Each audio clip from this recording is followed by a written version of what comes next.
We're in Chazy. Again, we've sat around this table before, and I have to tell you that some of the most delightful and delicious programs that we've done have been sitting right here, talking with some of the refugees from Europe, discussing the early days of Chazy, and guess what? We're going to do it again. We're back. Early in April 2004, we identify that because this program will run far into the future. Maybe after we're all dust and they have some different technology to run these old tapes, in the year 3000, they'll be saying, look at those folks. Look at those. Oh, I'm glad you said that, George, and not me. Pete. Pete. Why did I say George? There's a George Hubble, Lots too. of George And there's a couple of Georges and some Petes. And Only one Pete, well, and then there's a repeat. of course. That's about as good as it gets, folks. We hope you stick with us for our little corner today because we're going to talk a lot about history. We love North Country history. I think that's one of the foundations of this program with Calvin all these years is to talk about history and to make history, because every one of these programs becomes a little slice of history. And we've talked about some interesting books. Calvin, before the camera started, talked about the Champlain historical book. Most communities, every now and again, maybe every 100 years or so, put out a book about the history of their area. This one, if you haven't seen it, is delightful. There are many copies of it around the table, and historian Tina Tremblay is the one who started the ball rolling. How are you? I'm fine. How are you? Delighted to see you here today and to have all your guests around the table. Tell me who you have here. I have Catherine Burnham, Hi, Catherine. is Hello. our high school Hello. English teacher who helped me get students involved in the book. I have Nancy LeClaire, who submitted a nice story and pictures for the book. Nancy. This is Pete Hubble, not George. Anything but Sue. My right-hand man doing research on the Hubble family and helping out in the historian's office. I have David Martin, my high school English teacher. Come on. And mentor. Oh, isn't that neat? I love it. Yeah, he gave me an A too, so. Well, you were a good student in those days. And he has informed me we are also related if you go back far enough. We're all related if you go back far enough. And he was instrumental in helping me find the publisher, because I've never published a book, which he has published a book before. Of course, yourself, Cordy. Another right-hand man is Bob Cheeseman. We described him as our little terrier who sniffed out stories and pictures and helped us find all kinds of things. Oh, I'm sorry. I keep moving the mic. I don't know who we're talking to. And Helen Booth, who was a Sax from Sax Landing, also was very helpful. Her husband couldn't be here today. There are other people on the committee that couldn't be here because of work or other commitments. So, but they're listed in the book, so you read the front part of the book and you'll find out all the people that helped me with my book. All right, let's just go back to the beginning. Why was the idea conceived, and how difficult was it to get that idea going? Well, I said Marie Gannett should be here because she was my inspiration for the book. After she was our historian before me for 8 years, her and her husband helped put this collection together, and she did a fabulous job, her and her husband, and loved every minute of working on it and hated to give it up but needed to retire. She wanted to have some fun.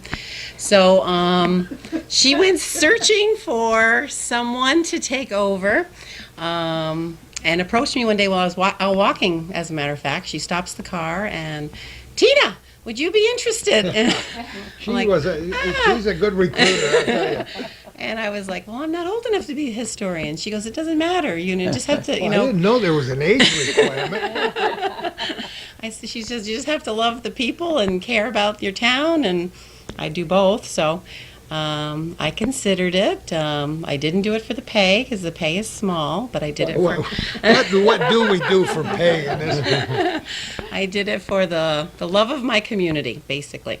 So she started training me, teaching me, showing me what's in these, in this office, and I started looking at all these wonderful pictures that are in these albums, and I'm thinking, oh my God, look at these gorgeous pictures, and the ones that are on the wall. And I was like, only I'm seeing them because not a lot of people are coming into this office, to take advantage of what we have here.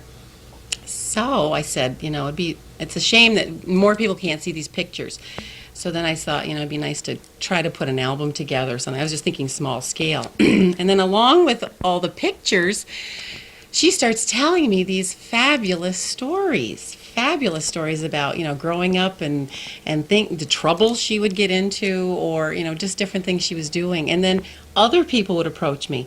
Did you know that when my mother was, called to her daughters down the street, and the story from Pete, and just people were sharing these wonderful stories, and I'm thinking, why am I the only one getting to benefit from these stories? So my bright idea for the bicentennial was to put together a book. I didn't know how much work it would be, but I said, let's. Ask Calvin how much work it is to put a book together. He's worked on several, and it takes day and night. Oh, it's a long process. It took me about a year and a half to, from start to finish, so. But I couldn't have done it without all the wonderful people sitting around this table and the ones who aren't here, because there's no way I could have done it all together. May I just add one thing? It's unique to me in that it's not a history book per se. It's a history through pictures and stories alone. Mm-hmm. And that's the way it was put together, and that's the way it was intended, and it Yep. came out that way. Yeah. So it assails the senses from two different directions. The only thing that would be better is if it had a little CD in the front with your stories and all the other stories, and you could pop it in while you turned the... Well, who knows? Maybe at some point we could, get it put on tape for I the just blind I did a or column. whatever. I don't know if it's been in the paper yet or not, on oral history. It was in It was this in. week. Yeah. I wrote a few ahead for vacation, but it's so good to capture history. As I said in the beginning of this program, so other generations can see and hear.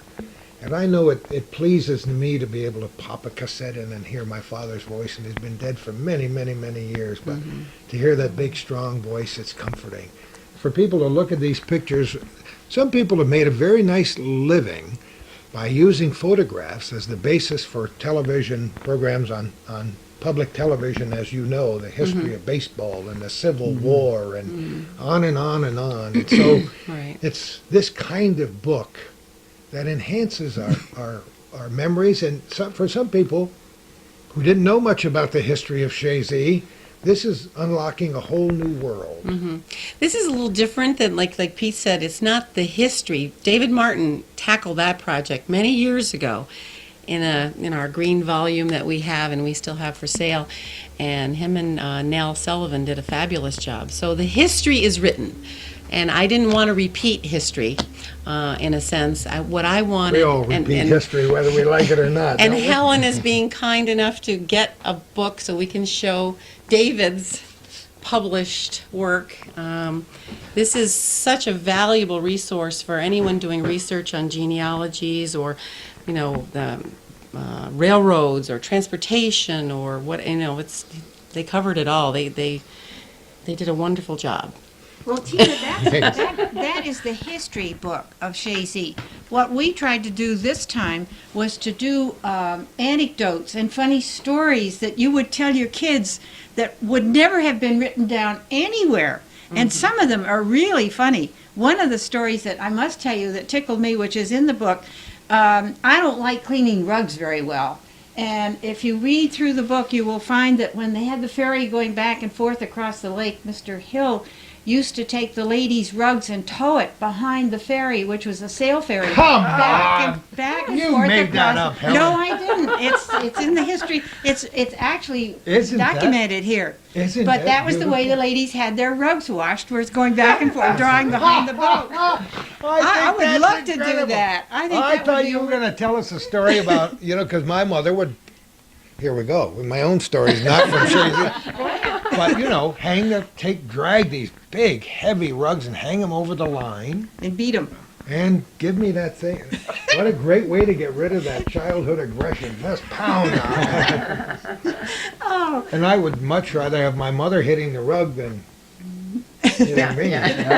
But dragon, that's a story. I think that's a wonderful story. But the anecdotes are what makes the history delicious, Right. aren't they? The great stories of And it child. makes- That and the pictures. Yeah. The Above pictures. all, yeah. Well, you know what they say about pictures, right, Dave? Well, 1,000 words, sure. I see your name on Yeah. a lot of these pictures too in this book. Well, I just happened to be able to have some pictures available that people had given me. Over in West Chazy, we had a wonderful photographer back 100 years ago named David Harris. And Heard the name? He was a cripple, and yet he made a wonderful life. He was a telephone operator, had the local telephone system right in his living room. And Isn't that great? he took photographs all over, and a lot of them are in this book. That Thank goodness for those old photographs and guys like Seneca Ray Stoddard who took the pictures in the Adirondack region and all the photographs during the Civil War that are still existing. And this program we've mentioned many times captures, allows us to show some of those old photographs from people's private collections, and we can get people to just break loose from I love history, and the drawers in my house are full of old albums and bags of pictures, and and have you got the names on the back of them, Gordy? I was gonna mention that, Dave. I was going to say that a Labels. lot of these pictures, I'm sure, nobody could identify what they were, and the research that went into trying to find And date. who took them and what the dates were was another thing that brought out a lot of the history. We're going to talk a lot about writing on the backs of pictures, and we're all Or going not to writing on we're the all going to admit our shortcomings before this is through. And this could be one of the best programs we've ever done. It already is shaping up to be that way. So don't go to the refrigerator and stay with us for our little corner. Don't forget, we got to talk about writing on back of pictures. Yes, But we do. before that, I'm going to pass the microphone back and forth to you because I know you have to get back to school. All your charges are waiting for you. Tell us, you can. I'll just move the microphone a little closer to you, and you can tell us what your contribution has been. Tina came to me last year, I think, last year, and spoke about having the students involved in this project, and we were working on nonfiction in class, and we figured out a way to be able to have the students involved. And what happened was we came up with a list of people around town who would be willing to be interviewed and tell stories. I mixed my sophomores at the time, now juniors at Chazy Central School, and asked them to volunteer to talk to the different seniors about town. And over the course of a couple months, we mixed kids and seniors together to tell stories. And the funniest story about kids and stories is, to a person, every sophomore went and talked and called a senior up and said, I'm working on this English project related to the book we're doing for Chazy. Can I talk to you? And they're like, I don't have any stories to tell. And the students came back to me very worried. How can I do an English project if they don't have any stories? I said, go talk to them. They'll have stories. And every single one of them came back and said, they have too many stories. I can't write them all down. I can't have. And the kids would say, they have so many interesting stories. Not all of the stories that the students wrote and talked to the people around town with, not all of them were seniors, many of them were, made it to the book because we had just so much room to fit. But all of them are here in the office for people to have access to. And some of the student work was published. Some of them are from family members, friends, and a variety of stories. And the kids had... The book was a great project because they see it published and finished, but the neat part in class is having kids then make connections with people in town that they normally wouldn't have talked to, or learning parts of their own family history of things they never heard about. One story I remember a girl talking with her grandfather about stories of his childhood and some of his antics that he did here at Chazy, and she said, I could never believe my grandfather ever misbehaved.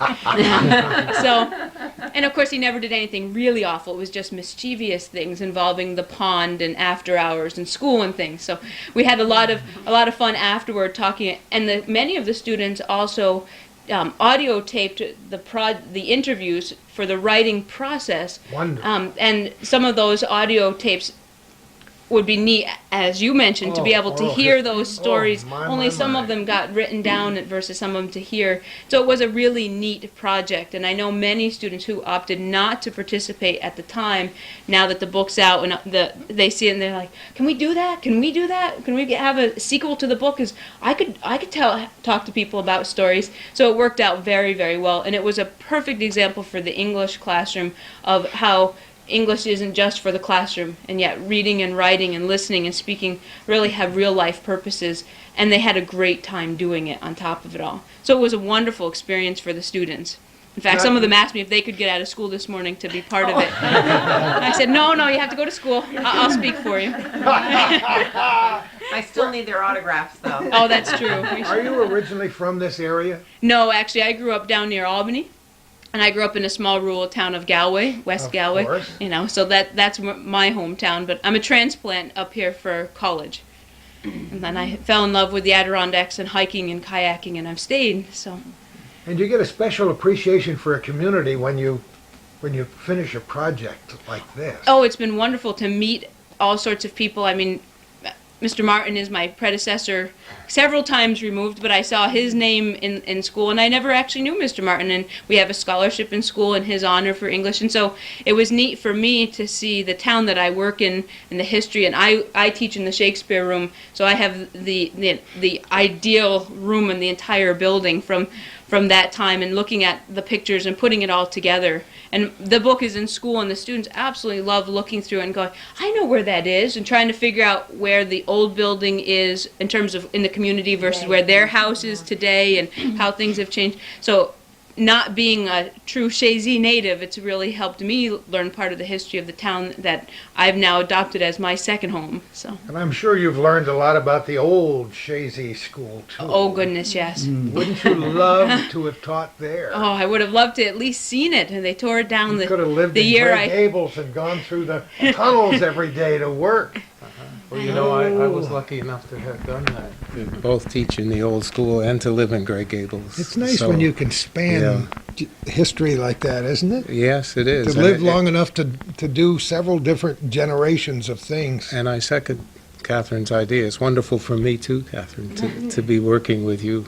It was just a Yeah. really neat, and like even with all the pictures of the stuff at school and the auditorium, because I also do a lot of the drama things in the senior play, and I had no idea until it doesn't specifically say in the book until we worked on the book where those beautiful paintings in the auditorium at school now come. I had no idea one of them was a curtain that was in the old school, and that's just so all of that history put together. And I agree with what many people said, is that I think putting pictures and stories to history helps kids make history real, because they think anything that didn't happen in their lifetime must be old and dull and boring, and it usually isn't until we get to be my age and when I'm starting to get older and the kids go, Oh, my it's so goodness. Is that pathetic? well, in comparison to the rest of That's the room, pretty but sad. I'm much older than my students, and I'm just starting to realize the importance of history and those stories. And it's funny how that you don't realize the importance of your own family history, your grandparents' history, your town's history, until you get to a certain age. And I think this book helps bridge that gap with the younger generation of students going, wow, those are really neat. And all pictures and all those stories tell more stories. Many times I've heard people, I was in Borders just the other day and saw this stack of them, and they fell off the shelf. And some kid went, I didn't do it. And he's like, well, just pick them up. And he had a grand time, and he opened up, and he's like, that looks like my grandfather. I don't know if it was, but that made that connection. And all of a sudden, maybe somebody else will then buy the book and look at it and realize, that we're all connected. We may not all be exactly related, but pretty close, I find. After a while, we somehow are kind of all related to each other. So it was a fabulous experience, fabulous. But I really feel like I had a teeny tiny part in comparison to what everybody else did with it and put it together. I mean, I really just was a facilitator to help set up the kids with other people in the community and talk, and help people talk. The mere fact that you have inspired these kids to do what they did is an inestimable contribution, because, like I said, bridging that gap and inspiring young kids to appreciate history is one of the things that we're all put on this hunk of mud to do, I think. And if we can do that, you've accomplished something. I get email every day from people who say, it's too bad when I was a youngster we didn't study local history in school. That's a relatively new thing to do. Well, I think it's come back because when I was in junior high school, that was a big unit in seventh grade. We all studied local Isn't history. that amazing? Yeah. And then it wasn't for a while, and now it is coming back. Yeah. And thank you, thank you, thank you. We know you have to run back to school. Now I have to go back to school, yes, but I very much appreciated being part of it, and I think it was wonderful that Tina took on that challenge and that she she involved everybody in the project, in the community. I mean, from the young people to our oldest members in the community, and I think it's wonderful that we were able to put it all together. And I just wanted to tell her that one of my nicest compliments I got, my daughter came home and said, guess what? And it was totally unsolicited. One of her friends was looking at the book in Catherine's office, and he started reading it, and he got halfway through it, and he goes, this is fascinating. And your mom did this? He was a 17-year-old boy who thought history was fascinating, so I thought that was great. That's one for the good guys. Well, I hope you express to the students how much we appreciate their help, because it was part of their interest that really pushed some of the rest of us to do it. So you tell them they did a good job teaching us too. And I will definitely pass that on. Like I said, the best part was I have no stories, and then hours later, well, I guess I had a few stories, but none that could be published. I love it. That's great. I had this a little story. I never got in the book for some reason, but when I was in high school, quite a few years ago, we had a civics book. And there was a picture in that civics book of the Chazy Rural School, the school that Mr. Miner built. And it was that unusual a school that it made this was a countrywide civics book. And there was Chazy It was. represented. The school was unique. It certainly was. We could spend an entire program just on the school itself. Yeah. Never mind Minor, and we've talked about him many times on this program, but isn't that interesting? We know you have to go. Thank you so very much. Tell the kids we mentioned every one of their names. They're out throughout the whole entire book. You just have to search. I love it. Well, thanks again, and have a wonderful day. Great. Thank you so much. Thank you. It's great when we can involve so many people in a project like this, but the proof is in the pudding, as my mother used to say, and here's the pudding. It's just delightful. I found that as I've been historian, the reason I want to get young people involved is because a lot of people who come here doing research who are my age or older are regretting not talking to their families and getting that information because those people have passed on. They're gone. They can't get those stories out of them. So my hope was by getting them turned on to some really fun, interesting, not boring history. Not to say this is by any means. Tina, that's a reference book, And, Everything's qualified, isn't it, huh? But that they would be, I need to talk to my grandmother or my great grandmother and find out what was life like for them growing up. And it doesn't necessarily have to be from Chazy. It can be from anywhere USA or Europe. And then what was life like? Get that stuff down. Remember that stuff. Write it down, because it may not be important to them, like Catherine says, till they get a little bit older. But if you can get them turned on to it early and they start that research early, then they'll appreciate it further on down the road, because it's rare to find a student that loves history and just wants to really get into it from a young age. And it's great to search your own memory banks and find out what little tidbits are there. I'm forced to do it all the time because I write about it, and of course I do this show, and it's terrific. But as many of our viewers know, Kay and I have raised 15 kids, and all through the process, one of our kids would come home and say,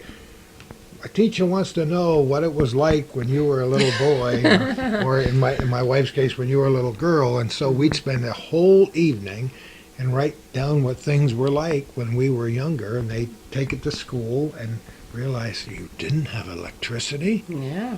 You had a toilet that didn't flush, and so on. School bus was pulled by horses. TV with no color. Yeah. And you had to TV was dial no your- TV when I was. Don't give me that no color stuff. But you study history in school, and it doesn't take on the meaning as the stories that are in this book. Of course. Because it's, once again, it's not formal history. That's why this is a wonderful history book, and this is a wonderful history book. Even though you say it's not, the anecdotes are a wonderful part of history. And you've all brought it to life. Catherine wants to leave. We're going to stop the camera for a moment, take a deep breath, and plot on, and there might be an empty seat, but her spirit will still be here. Of course. Yeah, I wrote another column about laughter too, and how good it is. We've had a few good belly laughs. Most of them are off camera. I don't know why, but we got the camera going, and we're still laughing, and we're talking about great stories. And I want to mention, now that Catherine is gone, we can talk about her. She mentioned the sophomores talking with seniors. We didn't mean the seniors in high school. We meant seniors, us folks. All right.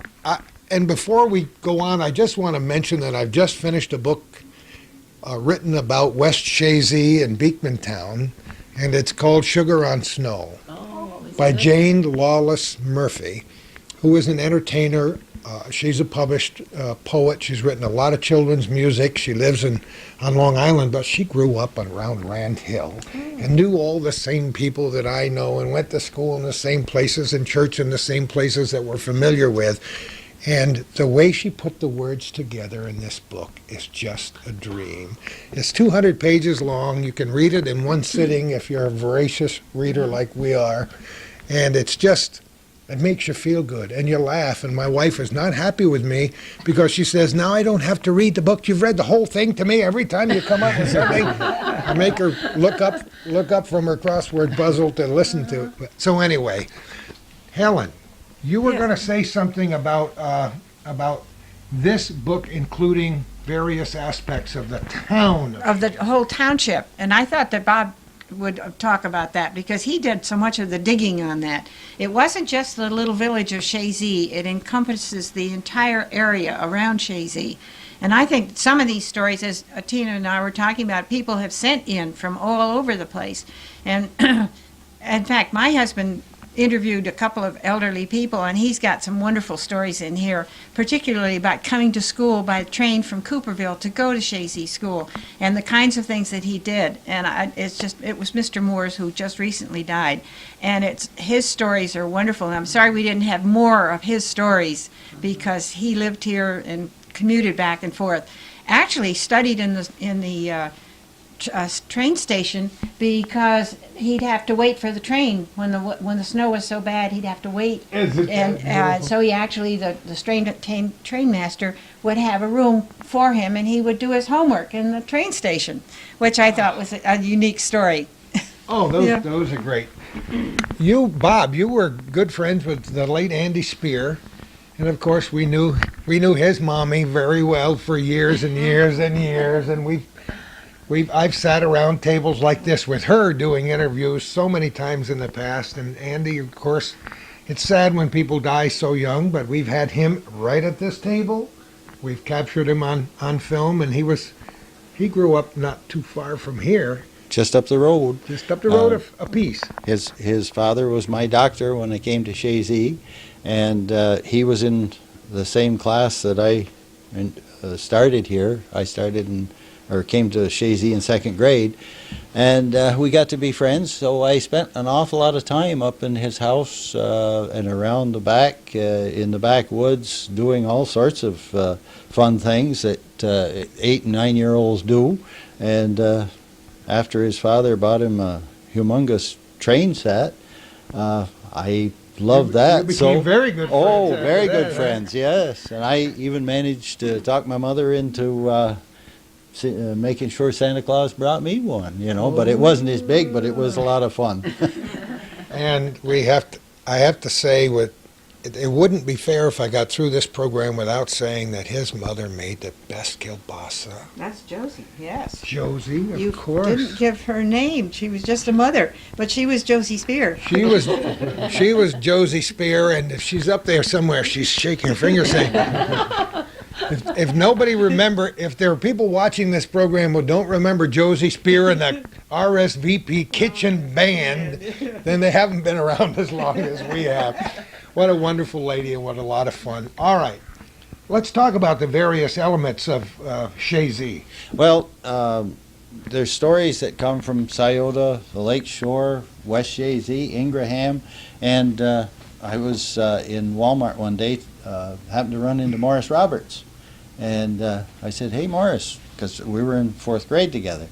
Where'd you used to live when you came to school here? And he told me over on the Esker Road.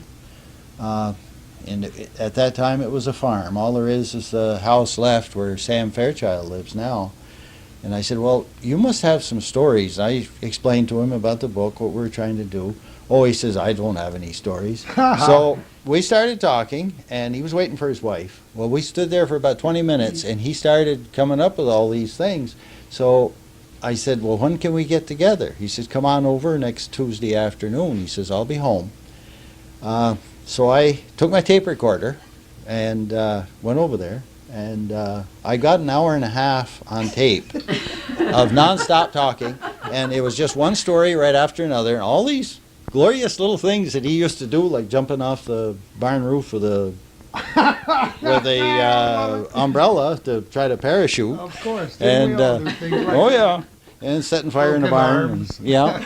Well, he had some injury there, but he said he got over it. So that's just one instance that somebody didn't have any stories, and Tina got me into this, and she says, go interview people.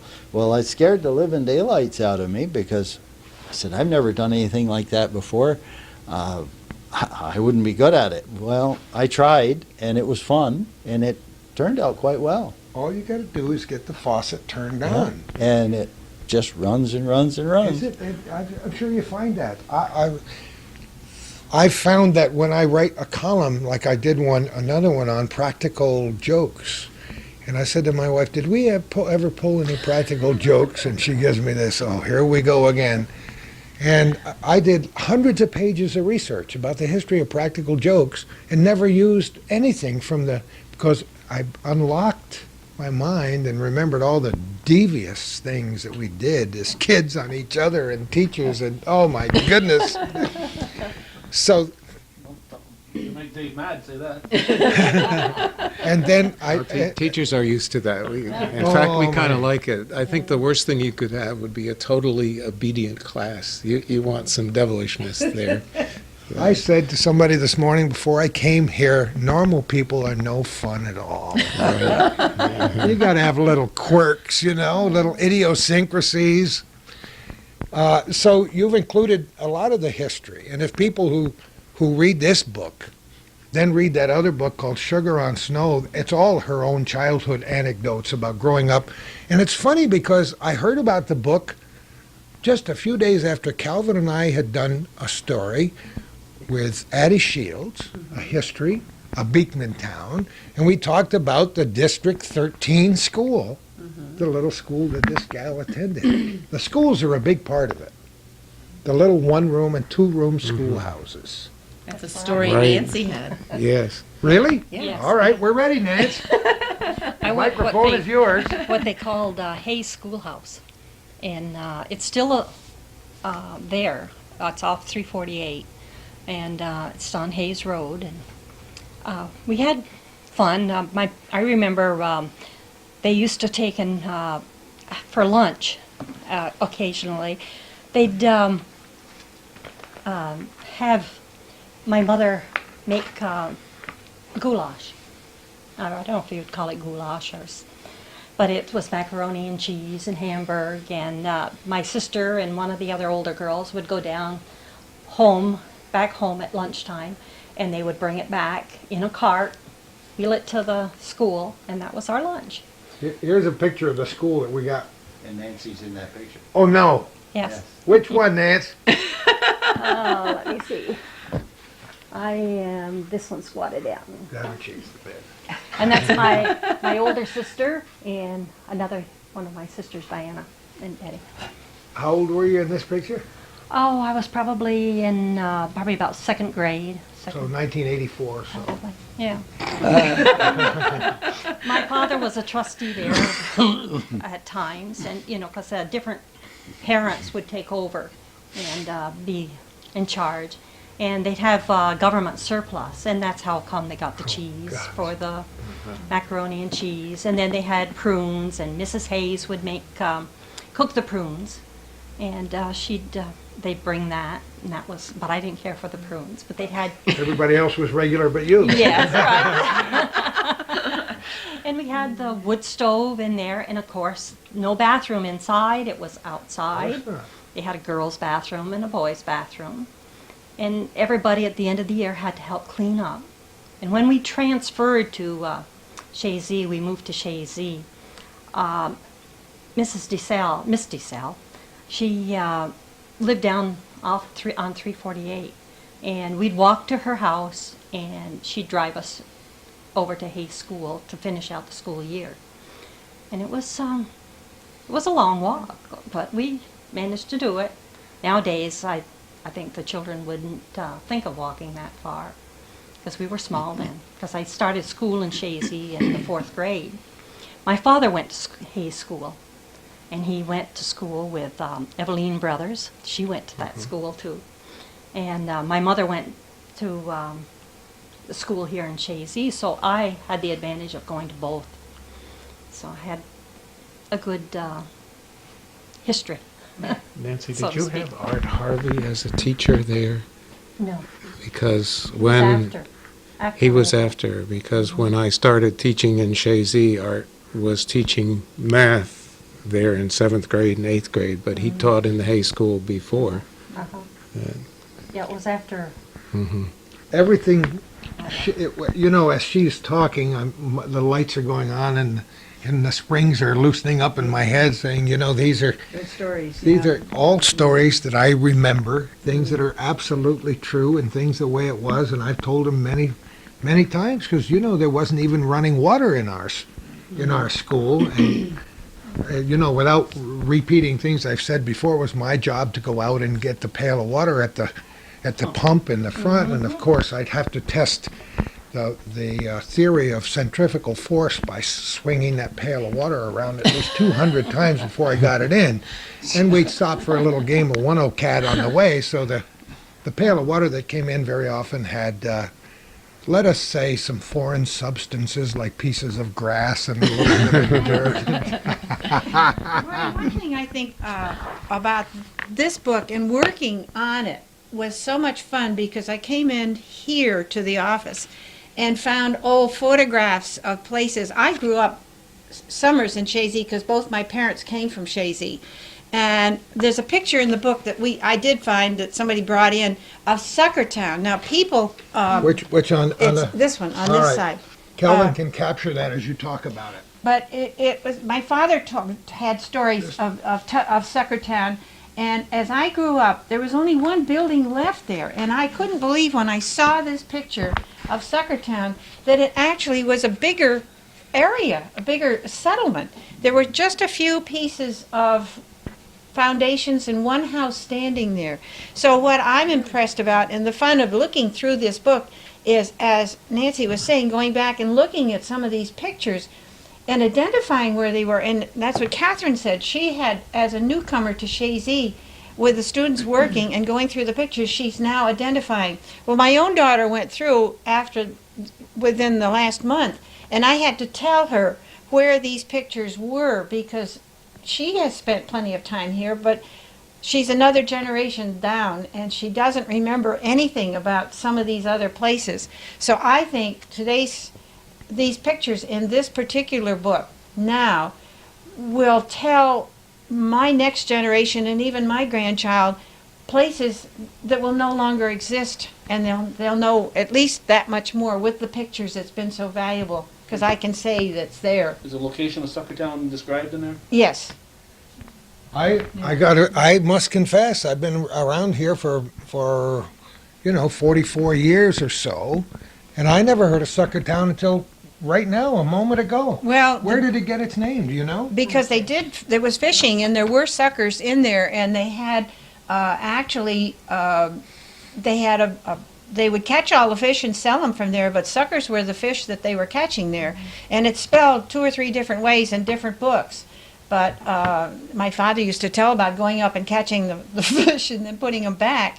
But the dam is still, parts of the dam are still there, and the road, you can't see it, but you come up the North Farm Road, and you can see where the road used to go to Suckertown. It's from the Ladd Cemetery, the Minkler Road, all the way running north, and Suckertown was over there right where it crossed the brook, the Chazy River there. And there's just a little bit of it left that you could identify, that, but nothing except the dam that even shows, and that's pretty well broken down now. But it was an interesting story, and there were many people lived right there. I think there's one building left on the top of the hill that was an original one of the farmhouses at that time. But this picture is just wonderful. That's why we love to have books like this, because those places will be gone. And, you know, one of the things that inspired me to enjoy North Country history when I first came up here was a map that I think had been marked personally by Marjorie Lansing Porter. Yes. And it showed over 80 ghost towns Yes. in Clinton County. And as an exercise to get my family out of the house, and because we couldn't afford, standard kinds of vacations far away, we would just grab a shovel and a metal detector and head for the woods and go to, New Russia or Verona, or we would have gone to Suckertown if we'd known it had existed. But, we traipsed over what has now been determined to be Pike's Cantonment and dug in the ground and found what we could find. And that's a great way to take your kids out on a weekend, get a little fresh air. What Helen is saying, though, is very true, how things disappear, because if you go to the Four Corners in West Chazy today, we've got pictures in the book showing what that was like not so long ago, and every single building on each of the Four Corners is now gone. Think about it. Yeah. And, rather than just to have them in here, is just absolutely wonderful. The experience is, from what you've told me, Tina, Yes. you got to get busy. Oh, no, I'm not doing a sequel yet. I don't have a sequel in me yet. Because when you do research for something like this, you end up with lots of material left over. I've Oh, never I have, researched yes. anything, but what I didn't have this much material left over. And we have lots of material left over. We have pictures. What's nice, what's a bonus that's come out of this book is people are starting to come forward and, regretting that they didn't submit anything, for one thing, because I was begging for people. I begged and begged and begged to get, information, stories, pictures. But now they're like, oh, if I would have only known, then they would have, they said they would have submitted something. But now and I said, your stories are still valid. They're still good. I can still save them and keep them in the collection. So hopefully people out there, if you're watching this and you have good stories, you grew up in this town or wherever you grew up, write these stories down, save your pictures, document on the backs of your pictures, date them, because it's your mind, I don't know, even if you're younger, you forget. I forget some of the time when I look at my daughter's pictures, they're 20 and 18, and it's like, were they 4 in that, or were they 6 in? You lose track. So unless you're writing things down, you will, lose a valuable opportunity. But also people are coming forward with pictures. Just recently, Mrs. Reynolds from Ingraham contacted me, and she says, I have a friend who lives in Schenectady but grew up in Ingraham and has some old pictures of the Ingraham post office. And I'm like, oh my gosh, Yeah. oh my gosh. Would you be interested in it? And I'm like, oh my gosh, yes, of course. So I haven't gotten it yet because Alice Lou Sanger has her hands on it and she won't relinquish it yet. Well, squeeze it out of her. She says, I'm going to scan all these pictures first, so I want them too. But which I can't blame her, and she's been a good help too. But so I will be getting some pictures of an Ingraham post office that I don't have. I don't have a lot of pictures. I have a lot of pictures from West Chazy and Chazy. Suckertown, really only that one picture. Scioto is minimal at best. If anybody lives in Scioto, has old Scioto pictures, I would dearly, dearly love to have copies. We'll get them out of the nooks and crannies. And then Ingraham, I have a few, but not a lot. And, by doing this, people are looking at their pictures and saying, maybe my pictures are valuable. Maybe my pictures other people would want to look at, because a lot of people are thinking my stories aren't important. My pictures, it only matters to my family. Well, it doesn't. It matters to everyone. But Tina, if they do have those pictures and they don't want to relinquish them, I they can could scan them. I was going to say, you can copy them and they would be here, because so many people come through and want that particular kind of information or pictures. I have kids living out west, and I would dearly love to have extra pictures that I can send to them of these kinds of places. So if you do have some, please share them. Well, the beauty of modern digital photography is that it's so simple to get it on Right. your computer and to make an infinite number of copies, and now with flatbed scanners. Yes. Well, this book and this publishing company, which David could talk more about because he's the one who found them for me, but they showed me what you have to do. So, like, all the pictures that I have in the early part of the book with Daisy Baker, she was hesitant to release her pictures. They're treasures to her because it's her mother, and she just didn't want them to be lost. And I said, I will guard them with my life. I will scan them and I will get them back to you. And I did, and they're in the book. And she got them back, and she's happy and she's thrilled, and she's telling all her family, "You have to buy this because your great grandmother's in there." She's wonderful. That's a good sales tool. But I would never keep the originals unless they were donated here. But I definitely could scan them and then, like I said, make copies so that at least future generations. I'm not going to be here forever, and when future generations coming down the pipe, another 100 years from now, they're going to want to know what Chazy looked like, or whatever 300 years ago. And so we have to keep thinking. Although we're thinking of the past today, we have to start thinking for the future by preserving this information for our children. Spoken like a true historian, and she thought she was too young. Come on. There are treasures in people's cabinets and drawers and cubby holes and nooks and crannies, as I said before, and by virtue of this program, we've managed to loosen some of those treasures so that they are shared with other people. And every time we interview somebody and do that oral and video history, then it becomes another treasure. And I confess that my house has thousands and thousands of photographs which are unmarked. Partially because my mother and father didn't mark the photographs. Right. Partially because my wife's mother and father and grandfathers and grandmothers didn't mark the photographs. It grieves me to have people send me a manila envelope full of pictures that they picked up at a flea market or a garage sale of somebody's family. And somebody died, and somebody got rid of everything that applied to the history of that family. And when you see those old daguerreotypes or tintypes or photographs from the early 20th century and you don't know who they are, it's not fair. Yeah. Well, we And have we've- boxes full of photos. We selected a few in the beginning of the book that were the tintypes. We don't know. We we just don't want know to who show a these- couple of We these. don't know who these people are. I mean, if they had a name, we were, try to, but most of them didn't. We kind of, did some.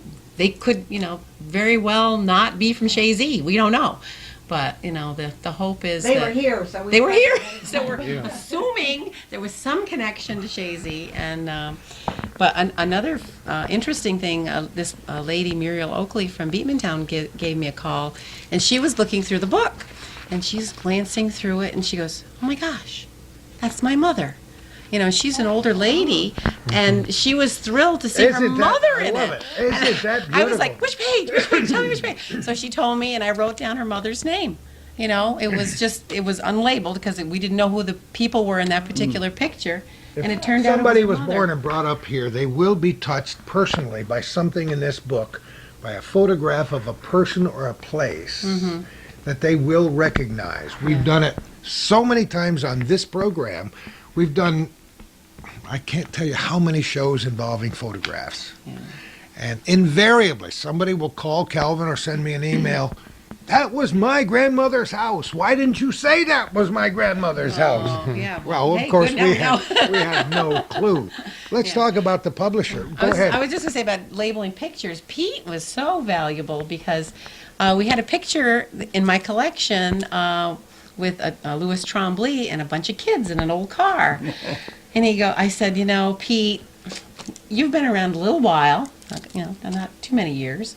And he's got hopefully a lot more years left in him. But I said, maybe you could tell me, because it's supposed to be down in Hubbell's Point in that area. Maybe you could tell me. Well, it was him and his brothers and sisters. See? Yeah.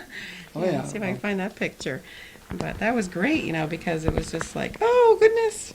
Well, it happens every time one of these historical books This is picture right done. I gave him this picture All right. No, on the top. on the top. On the top right. Yeah. I said, can you guess, do you know any of these people? Oh, yeah, he did. I think one of them I didn't know. Yeah, Oh. but hey. I've done this so many times before. Fortunately, I've been around here for a long time, and so has Calvin, and we've talked about a lot of these books involving history and old photographs. And I've had so many people, including Dr. Frost, at my dining room table saying, "Gordy, do you know these guys? Who is this?" He was doing the history of Plattsburgh, and he had all these photographs, and I had all these photographs, and he had no clue who these people were, and there's photographs taken in the 50s and 60s, and so between us and among us, we were able to eventually Yeah, and put that's a handle on. that's my hope is as people look through it, and if they do recognize it, give us a call, let somebody know so that, I'll write it in this book, and that way at least it'll be preserved for future generations, and people will know who these Maybe people they'll come are. in too and look at the other pictures that we have, and they'll put a name to some of them. I guess it's unfortunate that many people don't realize that they have folks like you who are so interested, intensely interested, passionate about preserving the history. Until a book like this comes out, now there'll be a flurry of activity. People will buy the book and look at it and enjoy it, but then they'll forget that they can come to this place. This is a delightful building.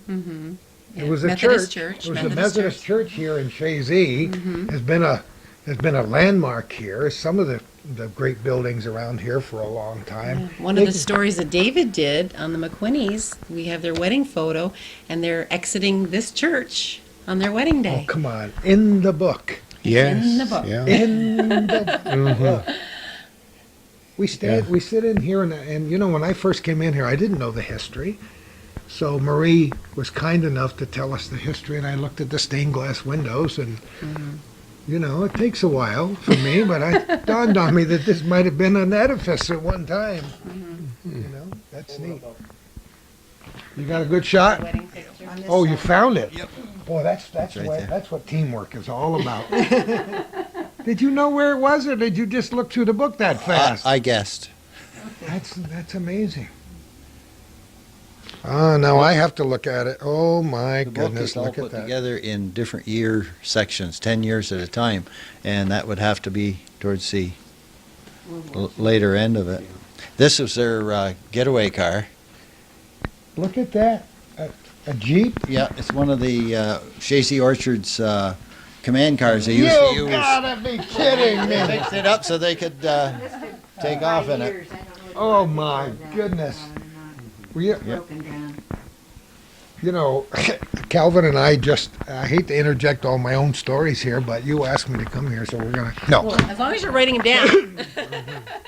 But Calvin and I just did a story with a local gentleman whose name is Leonard Smart, who does a lot of fun things. But among those things is the fact that he turns old vehicles into beautiful hot rods and things. And it just happens that he is working on a 1934 Ford truck that I had for many years, that my dad had, that my brother had, that has talk about stories. And I sold it many years ago, and it ended up there, and they're turning it into something that he said is going to be worth $200,000. We probably paid $15 for it as an old used vehicle way back when. But fortunately, my brother rode on the back of all the pictures that were taken Good for him. because it was his getaway car. It's the one he went on his honeymoon in. It looked kind of strange parked in front of one of the largest Protestant churches in New York City where he was married.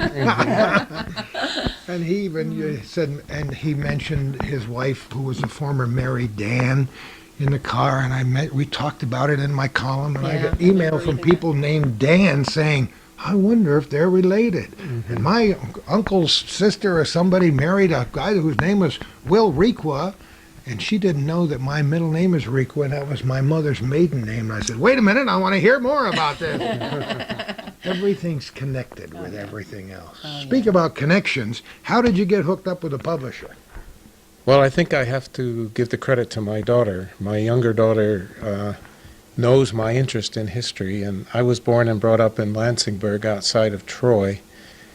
And this series, and I'll mention this in a minute, has a book also on Lansingburg, so she gave me that. And I looked at it and I thought, this is such a good format. I wonder if they could do something for us. So Tina and I got together and we contacted these people, and yes, indeed, they were interested.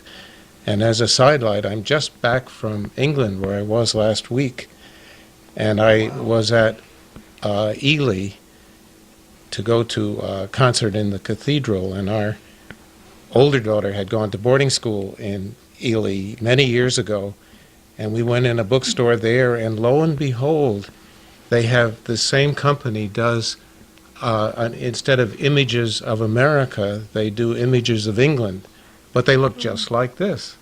And there was a book on Ely that could have been this book. It was exciting to see that. And I brought a few copies with you, David. Well, they're a little on the expensive side for that. But I think it's important that we realize that this Chazy is so meaningful to us, but it's part of something much bigger. This is a whole series of books called Images of America, which apparently ties in with now Images of England.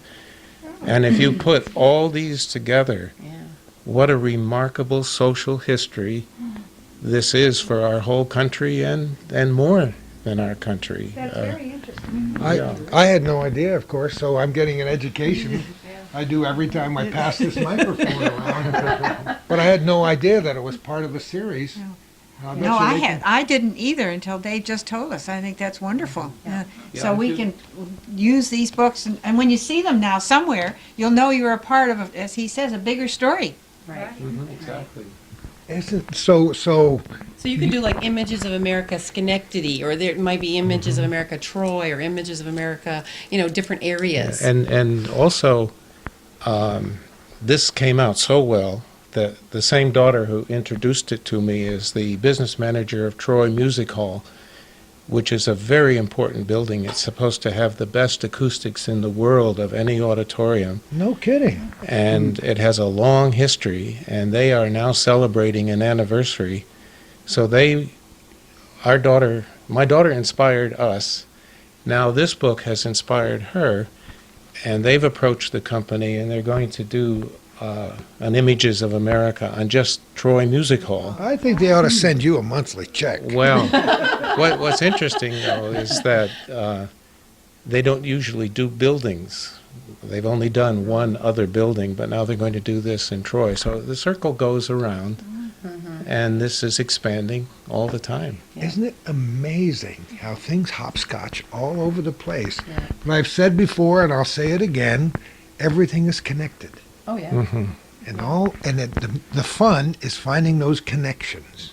And that's what you're doing here today. And I dare say we aren't going to show a lot of the book because we just want to titillate the folks who are out there so they'll go and buy a few copies. Yeah. We're recording this program in April of 2004, and there's plenty of time to buy 20 or 30 copies for Christmas gifts. Bicentennial gifts. Or bicentennial gifts, or birthdays, or anniversaries, or for no special occasion at all. Where are they? Are they for sale in the local bookstores? They're for sale at Borders, the Cornerstone Bookstore, with Pipe and Book in Lake Placid. We have them here at the town offices. They're in the Chazy Public Library, West Chazy Public Library, the Dodge Library has it. Clinton County Historical had them Right, too. Clinton Yes. County Oh, Historical yes, that makes Society. sense. I had made a list of suggestions to the publisher where to place the book, and then they took the ball and run with it. But we always have some available here, and I guess they've been selling well. We're not into our second edition yet. We're only in the first edition, but I could foresee that eventually we might go into a second edition because they have been so popular. But what's nice about this book, and the publishers even told me this, was that many of the Images of America series that they've been doing on the different towns and areas, it's the picture with historical tidbits, like this building was erected and it burned down, and all the historical facts that would go with it. What made this one more unique was that under the pictures we have these fun stories. Some of them laugh out loud, washing the rug behind a fairy story, and I'll never forget that one. That's so it's like you could live in Kalamazoo, Michigan, and pick up this book and know what life was like in the early 1800s. It goes from the 1800s to the 1950s. I cut it off in the 1950s. Just, what World War II, Depression era, rum running, there's all kinds of, and you could live anywhere and enjoy these stories. all right. Your next project, should you choose to accept this mission, is to put this whole thing online, put all those audio tapes online. Oral history So is when are you coming into the office to volunteer?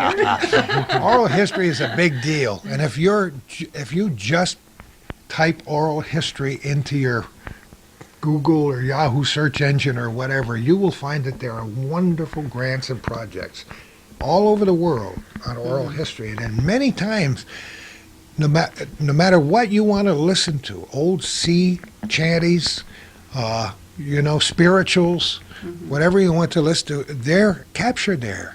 And the world is at your fingertips through that computer. And anybody who's interested in history or research in general is just finds it delightful to be able to push that button. And sometime, maybe, you can get a website and tie it into the Clinton County Historical I Association. don't know if I'll ever be old enough to.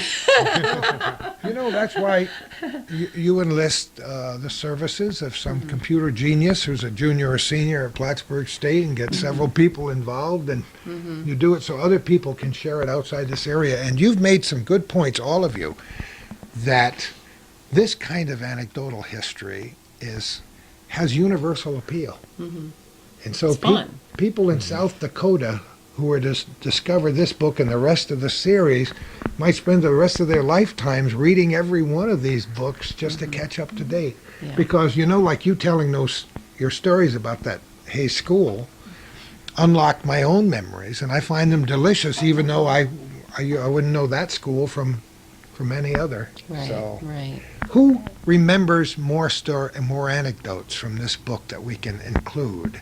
Maybe if you'd want to. Did all of you collect stories? Yeah.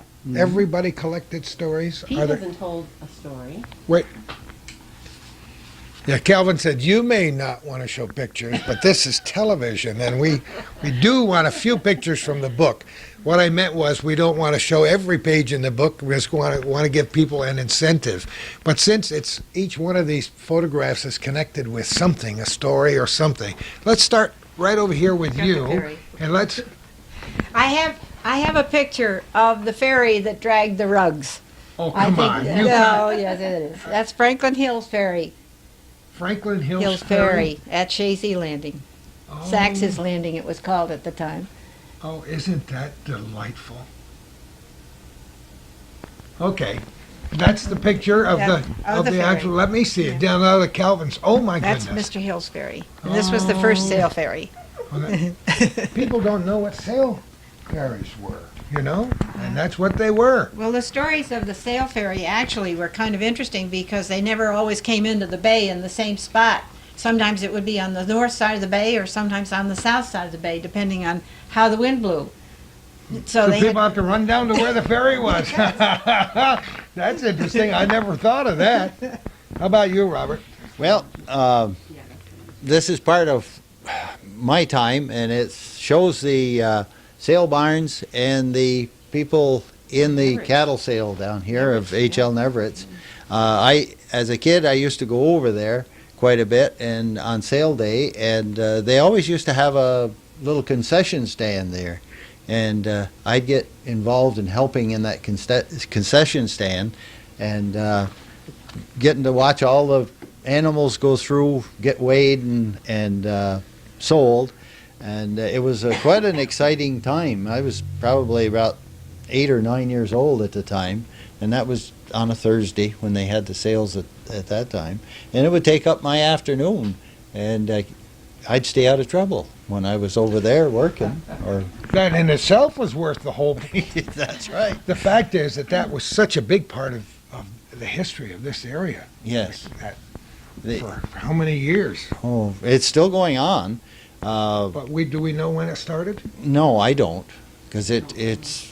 I came to Chazy in 1944, and it was going on then, and all through the war years it went on, and that's where I'd spend my Thursdays, and it we could go back took and up a find lot of time, and I learned a lot over there about animals and the ones to stay away from, and the ones that you didn't have to worry about.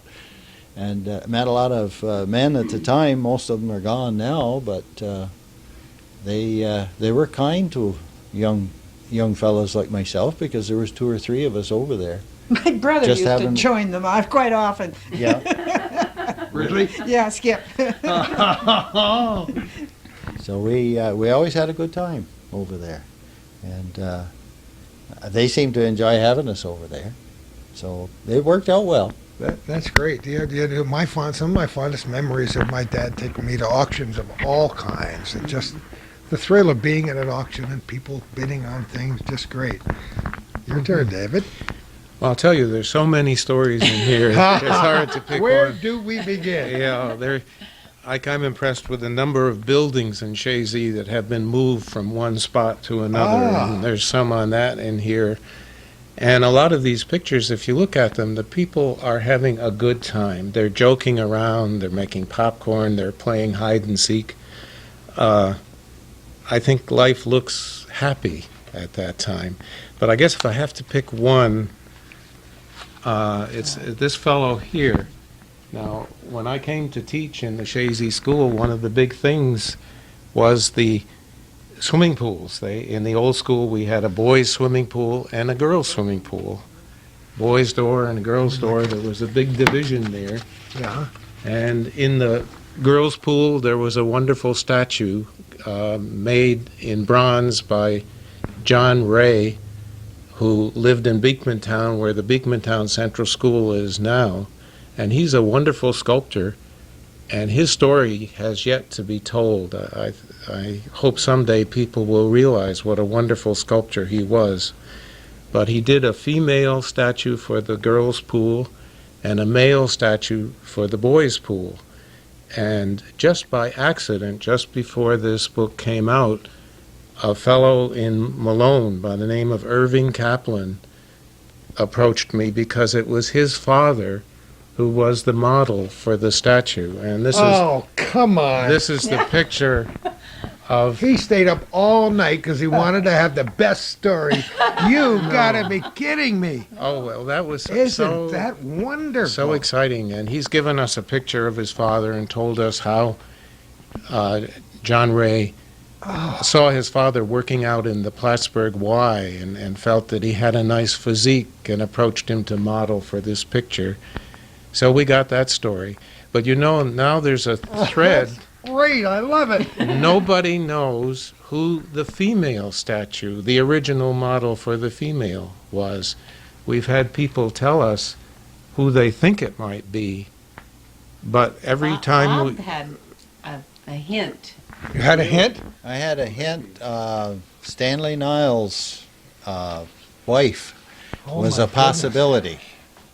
And we have- Stanley Niles? Yeah. Oh. Well, I was told by Nellie Rawls' daughter, and her daughter now is getting up well into her 80s. Maybe I'm speaking wrong here, but she said that she thought that's who it was. Do we know her first name? Lila? I don't know. I don't. think if Yes, I'm she not, lived across the street from us, and some of her children are still alive. Maybe we could follow up on that. There you go. Well, it See would- what you're starting around this table? yeah, I think that would be interesting though, but I'd have to go back and look at my notes, but I think we followed that down and found out it's impossible. There's a date on the statue, and she wasn't old enough to be that person. I could be wrong, and maybe it is. Do you know what era we're talking about? What? Yeah, 1915, I think it was, the date is, or maybe it's 1918. It's right around in there. Could have been my mother had she been here. Yeah. But I think we really should track that down and find That out would be fun who she was. to find out. Yeah. That's your mission. That's your I'll see mission. if I can find out, yeah. Find out when she was born and how old. You know, she could have been a teenager, right, Dave? Yes. Yeah. An Probably was. older teenager, I think. Yeah.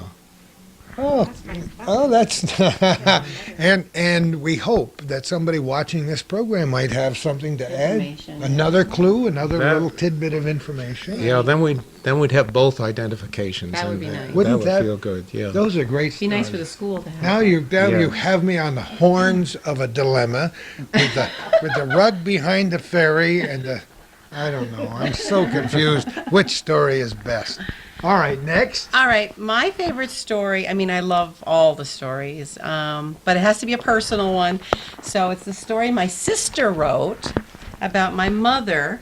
This is my mother, because she was born in Paris, France, and came over to this country when she was 13 years old, and lived in Scioto, and then West Chazy, and then Chazy. So that's my personal favorite, and that's my grandmother there. She was born in Finland, so. No kidding. Yes, so that's my personal favorite What was her story. maiden name? Partella. Oh my goodness. So she was an immigrant, a transplant, but she ended up living in all the different hamlets, which was kind of neat. And my sister wrote the story. I had to edit it because my sister had a lot of information. but I hate to edit things. I hated to edit, but I had to for space and time. And that and was stuff, so. 1947 Yeah, when that so- photograph was taken. Yeah, and unfortunately, my mother never labeled the photo, so we don't know who the lady is in the middle. But she would have been someone from the Scioto area, I would imagine, because that's where they first landed. you And know, that, I mean- once again, it's possible that somebody viewing this program might know or might know somebody who knows. Right, right. It'd be nice to get her name. Oh, that's wonderful. Where, let me just briefly, before we get to Pete, how much does the book cost? It's $19.99, and if you buy it through the town offices, because we're a town entity, you don't have to pay tax. And if you buy it through the stores, then of course there's tax. And what do you do with the money? All the proceeds, we get the committee or I don't get any money. All money or proceeds are paid back into the town. And this year, because of the bicentennial year, we've designated all funds to go into the bicentennial fund. So they will be used for all the birthday parties that we'll be having this year. And then after that, if we continue to receive royalties, then we're going to designate the money toward this office so that I could get a nice digital camera possibly, or some nice equipment for the office. Seems to me like that would be a piece of basic equipment that you should need. Yes. Right now I've been relying on Bob Cheeseman's digital camera. to We take my should pictures. point out that these small towns, and specifically the historical associations and offices in these small towns, We have a small don't budget. have, very tiny budgets. Yeah, I So rely that's on why it volunteers and relies on an awful lot of donations and- volunteer work. So that was nice that, we could make some money for the town. And it's for the whole town, West Chazy, Scioto, it's for everybody. It's not just for just Chazy. Everybody considers their hometown a special place, and they are. But Chazy is stellar, I think. Well, And, everywhere USA is wonderful. You just have to get to know the people and listen to them and enjoy them, basically. Everywhere USA is good. I mean, I love my people in Chazy, but I love people all over. People, it's so fun, much fun to talk to people. You got one, Pete, I can tell. Well, the picture actually is of one of the old telephone operators. I love it. And my story actually concerned, it was a woman operator, and her office was in the second floor of what was Dumar's store here on Main Street. And it looked right across at what used to be the old A&P store, where we did all our shopping. Well, we lived as a family down on the shore, and periodically one of my aunts or two of my aunts would come up here to do the shopping at A&P. And they would be given the list by my grandmother, who was the, shall we say, the head of the organization down there. And she would have forgotten something that she wanted. So she would call the operator and have her look out, say, "Would you look out the window, please?" Don't you love And it? see if Betty and Margie are still at the A&P. And she'd say, "Yes, they are." "Well, would you yell across at them and tell them to get a pound of butter? I forgot to put it on the list." And so that was done. And that A&P was wonderful. I remember it very well. You talk about Don't you love the look at the feet up on the stores back line. today is a little from the story, but I remember in that A&P store, the clerks would take your order and they'd go around the shelves and take it all off the shelves, put it in a paper bag, and then when it came time to check it out, they would add up what they had written down in the paper bag, and that would be the total that you owed them. He's None of doing this it passing- again, unlocking None of those this memories. passing a barcode across a computer. yeah. And I always remembered that was the. And they were good at it. And Oh, remember, yeah. remember here we go again. Remember that long device with the handle on the end that had the little fingers Yeah. on the top? And That's if, what they used if you to want, get them off if the you upper wanted shelf. if you wanted a box of Pep Yep. from the top shelf, you never heard of Pep. You're way too young. If you wanted a box of Pep, I remember Pep very well. they'd reach over and squeeze this thing in the long arm and would grab that All right, box. Pep. It was a breakfast cereal. Oh, really? You've heard of Wheaties, the breakfast of champions. It's still around. We have all of our. Of course, our mothers wanted us to have oatmeal every day, or cream of wheat. Orange. Well, maybe it was cheaper. The oatmeal. I don't know what it was. My mother was one of those health nuts. That's probably why I'm healthy today. We had It was good for you. special things in our house. But that's true. The little country stores. What lore? What legends? What memorabilia in the little country store? And it's like having the one-room schoolhouse. There was a little store and a little schoolhouse in every neighborhood, or pretty nearby, right? Right. But that telephone operator's whole other chapter in anybody's book that's as old as we are about the crank, right, Pete? Yep. One long, two short, That's the way.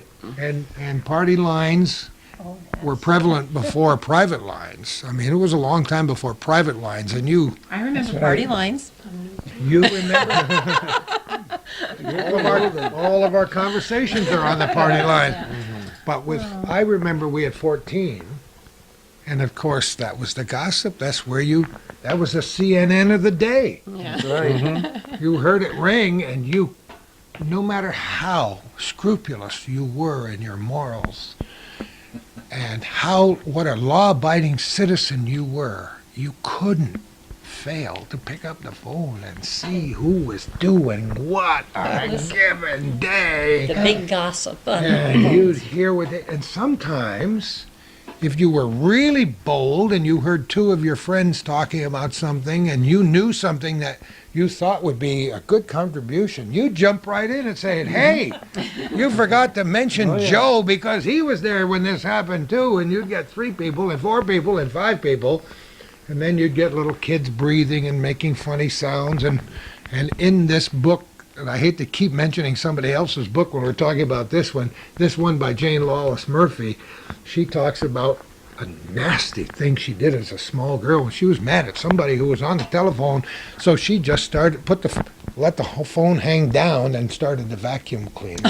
Vacuum cleaner for about a half an hour. That was the end. How many times have you heard, "Get off the line"? Oh, yeah. And that was the operator, as that picture shows, was somebody down the street. And very often, your little post office was in somebody's private residence. You know, I remember the post office still in Peasleyville. I was devastated when they closed the post office in Peasleyville. You know, we're possessive of the things we like, you know. But telephones, and everybody had simple numbers. What was the simplest number we heard on our show we were doing? It's one digit. It was one digit, like one. Wasn't it Long's Cleaners? Something like that, yeah. Long's Cleaners, dial one. You dialed it only by ringing. It had a certain Yeah.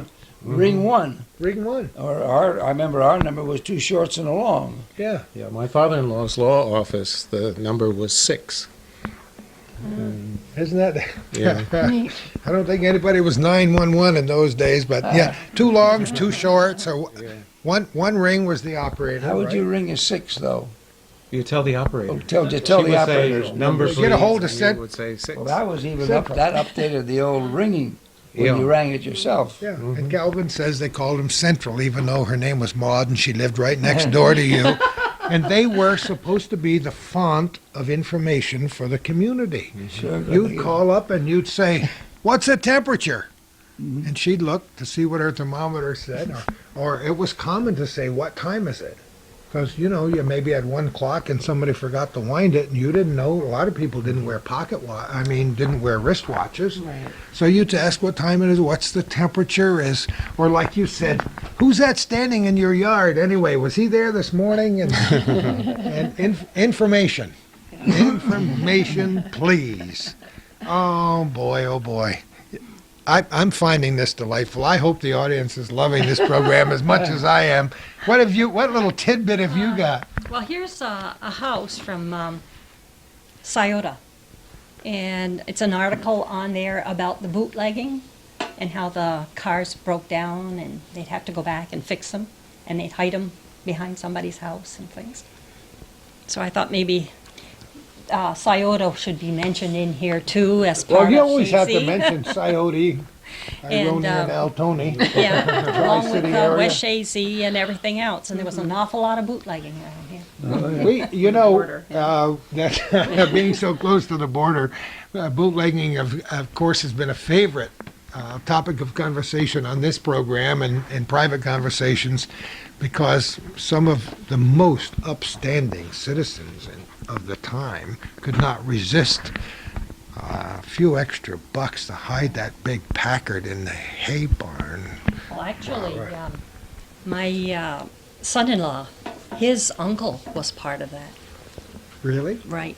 And the stories were delightful. One of the most charming people we've ever interviewed is Leonard Snow, who is a wonderful guy from Osable, but he told us that they'd have to break the bottles when they'd collect the booze. They'd have to break them, and he and his friends would stay underneath the riverbank where they were throwing the bottles over to break them on the riverbank, and occasionally one bottle just bounced off the turf just right and didn't break. So they're doing a nice second-hand booze business as little kids back in those days. But those are absolutely charming stories. And this book contains how many photographs? Not that we're running any competition with the Champlain book, but I've lost count. I don't remember. We could have had up to 200 photographs. I'm not sure if because they're different sizes. Some are smaller, some are larger and stuff. But I haven't counted them. I don't know. but it's like There's a lot of it's them. like making a movie. A lot of it ends up on the cutting floor. Oh, and, yeah. And Yeah, you was have it who made all these editorial decisions as to what would be included? Was it really a whole community effort, or did somebody really carry the ball? The whole committee, like I just piled pictures on the table one day and I said, okay, we've got to pick the best of what we've got in this pile to represent West Chazy or the tintypes. I mean, I got a box of tintypes. Okay, we got to sift through them. They all help me. I didn't want to be solely responsible for choosing, and somebody say, well, you only picked your favorites.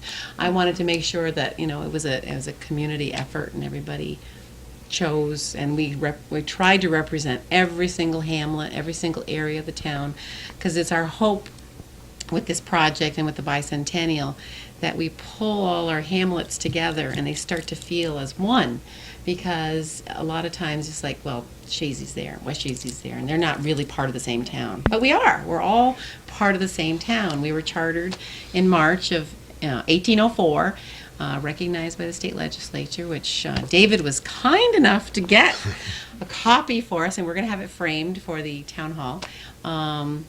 And we were, even Altona at that point was part of our town, and then it broke off later on. But it's just we're all one. We should all work together and help each other, and that's what we're hoping. It's amazing how protective people are of their little areas in their communities, and they're parochial when we want to make them ecumenical. And it's hard sometimes for us to look at the big picture. Mm-hmm. And, there'll be people who watch this program, but they didn't do anything about our street. Right. And Oh, so yeah. on. I mean, I know that in Scioto that we'd like to get some light poles up there, because Sharon at D&D Meets was, she's the mayor of Scioto. We tease her. She's she's on the bicentennial committee, but they've been wonderful as far as helping us plan things. And, Scioto's a smaller entity, and the more we can involve all the people that live in all these different areas, they can't fault us for what we did, because if they didn't come forward and help us or give us stuff, then that's why we don't have what's in there. A lot of people say, well, you didn't put this in or you didn't put that in. I was like, well, nobody gave it to me either, so. Calvin, does this sound familiar? 'Cause Calvin was working on that Champlain book. They were really beating the bushes. But there's always somebody who doesn't get the word. Yeah. And after it's all done, they say, well, we would have had a page. We would have been loved to have our family, because in his case, there are a lot of the families that are represented in the Champlain book, and they supplied information, and it was delightful. Oh, yeah. But there are a lot who weren't represented. You can only work with 2020, hindsight is 2020. Oh, it's always there. It's always. Speaking of Champlain, where did Chazy come off from? What town was it before? Champlain. Oh, notice the camera jiggling a little bit.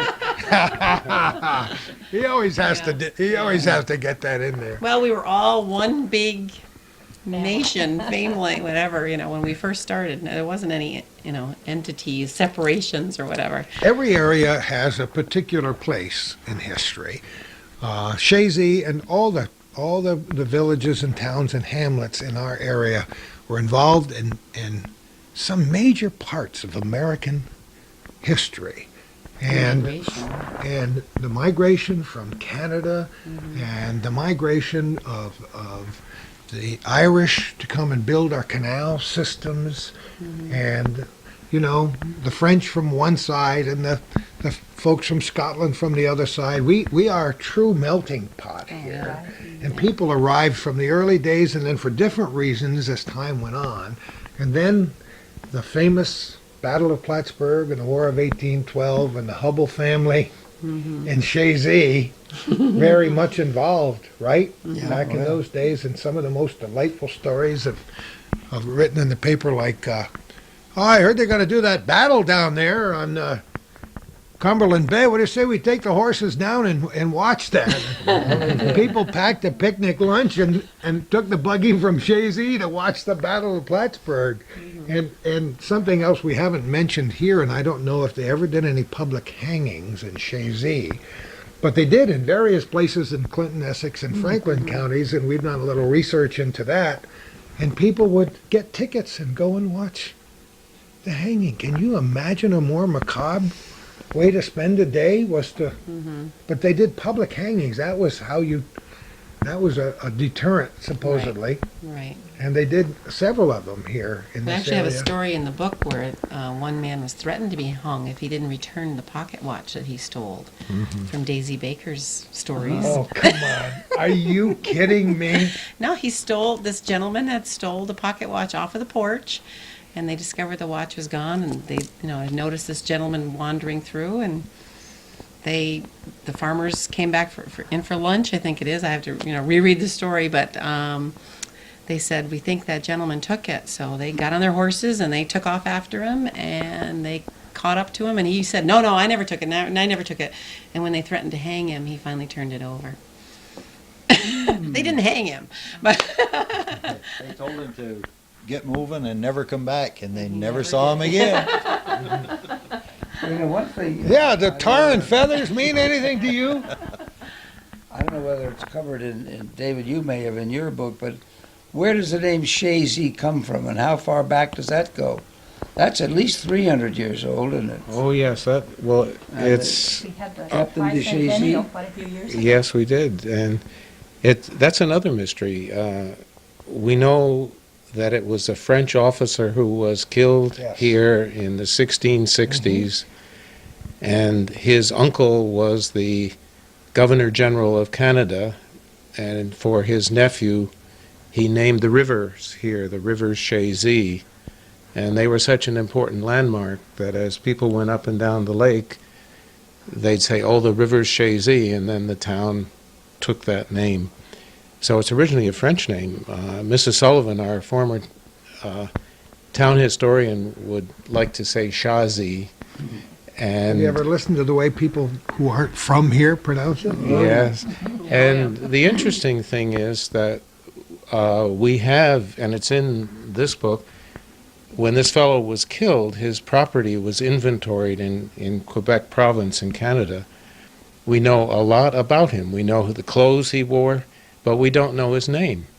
Only the last name, No not the kidding. first name. And that's something, again, a story that needs digging out. Who was this young man who was killed here? What was his name? How was he related to de Tracy, who was the governor at the time?